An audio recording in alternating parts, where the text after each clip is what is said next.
नमस्कार, माझ्या व्हिडिओमध्ये तुमच्या सगळ्यांचं खूप खूप स्वागत. श्री स्वामी समर्थ, जय जय स्वामी समर्थ या गुड शब्दांनी आपण आपल्या व्हिडिओची सुरुवात करत आहोत.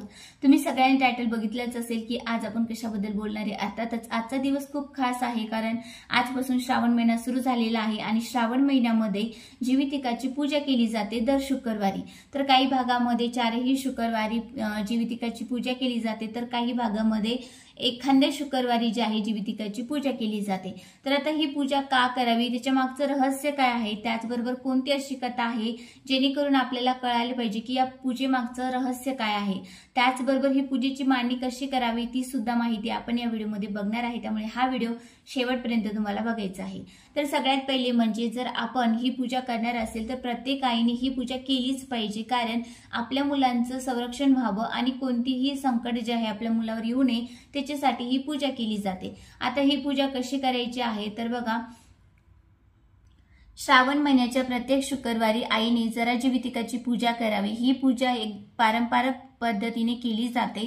त्याचबरोबर या पूजेसाठी जे साहित्य लागतं ते कोणतं आहे, जसे आपण दर शुक्रवारी जे आहे कुलदेवतेची पूजा करत असतो, माता लक्ष्मीची पूजा करत असतो, त्याचबरोबर जीवितिकाची सुद्धा पूजा केली जाते. त्यामध्ये आपल्याला साहित्य लागते, फुले लागतात, आघाडा लागते, दुर्वा लागते. हे एकत्र करून त्याची माळा तयार करायची आहे, हळदी कुंकू अर्पण करायचं आहे आणि कापसाचे वस्त्र तयार करायचे आहे, त्याला हळदी कुंकू लावून घ्यायचं आहे, अक्षदा व्हायच्या आहेत आणि नंतर जीवितिकाला ते हार जो आहे तो आपल्याला घालायचा आहे. त्याचबरोबर सगळ्यात प्रथम आपल्याला गणपती मांडून घ्यायचा आहे. तुमच्याकडे मूर्ती असेल तर तुम्ही मूर्ती मांडू शकता किंवा मग विड्याचे पानं ठेवून त्यावर सुपारी ठेवून अशी गणपतीची स्थापना करू शकता. त्याचबरोबर नैवेद्यासाठी आपल्याला लागणार आहे दूध, साखर याचा नैवेद्य किंवा मग फुटाणे तुम्ही अर्पण करून देवाला देऊ शकता. अशा पद्धतीने आपल्याला जे आहे पूजेची मांडणी करून घ्यायची आहे. त्याचबरोबर झालं तर तुम्हाला एखाद्या सुवासिनीची वटी भरून घ्यायची आहे.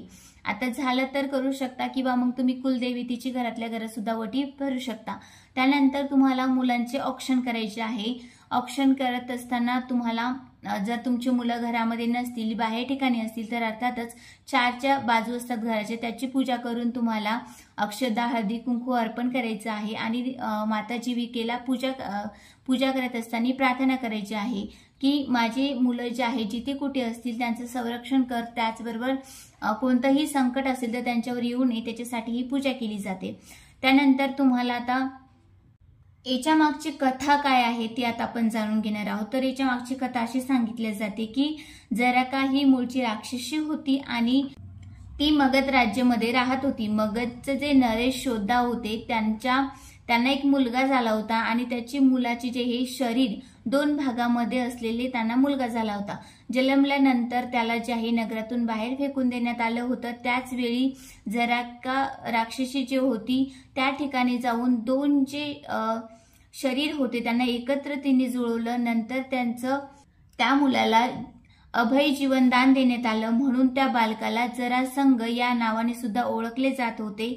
आणि पुढे मगध देशामध्ये या जी राक्षसी होती तिची भक्ती करत होती. प्रत्येक घरामध्ये तिचं पूजन केले जात असे. अनेक मुलांची आई म्हणून तिला घरोघरी तिची पूजा केली जात होती आणि तिचा महोत्सव सुद्धा साजरा केला जात होता. अशा प्रकारची कथा जी आहे ना ती पुराणामध्ये आपल्याला सांगण्यात आली दिसत आहे. तर या मागचं रहस्य काय आहे तर हे आता आपण जाणून घेणार आहोत.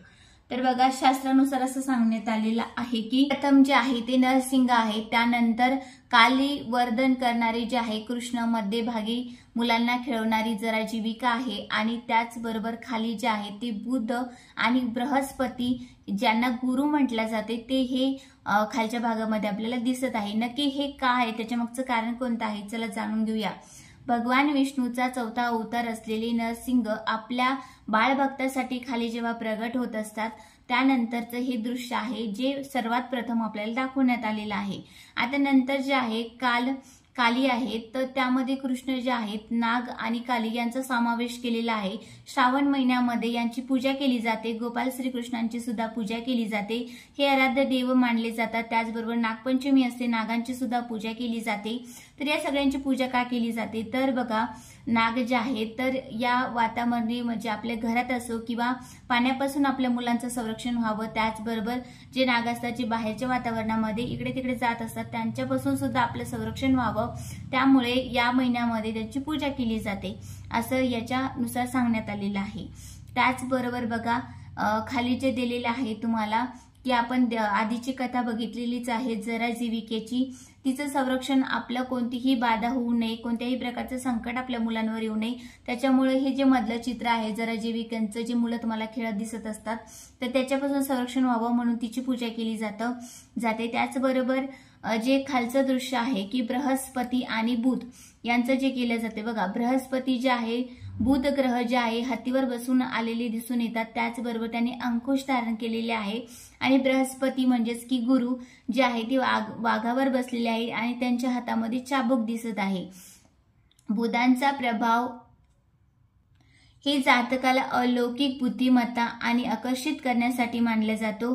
बृहस्पती जे आहे ते आपल्या शिक्षणामध्ये त्याचबरोबर आध्यात्मिक क्षेत्रामध्ये उन्नती व्हावी, विवेक बुद्धी प्राप्त व्हावी त्याच्यासाठी जे आहे ना तर यांची पूजा केली जाते। तर ही सगळी पूजा जी आहे ते आपण एखाद्या शुक्रवारी करू शकतो श्रावण महिन्यामध्ये आणि ही प्रत्येक आईने आपल्या मुलांसाठी केलीच पाहिजे। तर अशा पद्धतीने आपण ही संपूर्ण माहिती बघितलेली आहे आणि प्रत्येक आई अनेक प्रकारचे नवस करत असते किंवा मग पूजा आपल्या मुलांना सुखरूप ठेवण्यासाठी दिवा घरामध्ये पूजा अर्चना केली जाते। अत्यंत महत्त्वपूर्ण ही माहिती होती। तुम्हाला कशी वाटली नक्कीच कमेंट करून मला सांगा। परत भेटूया अशा छोट्याशा व्हिडिओनी। धन्यवाद।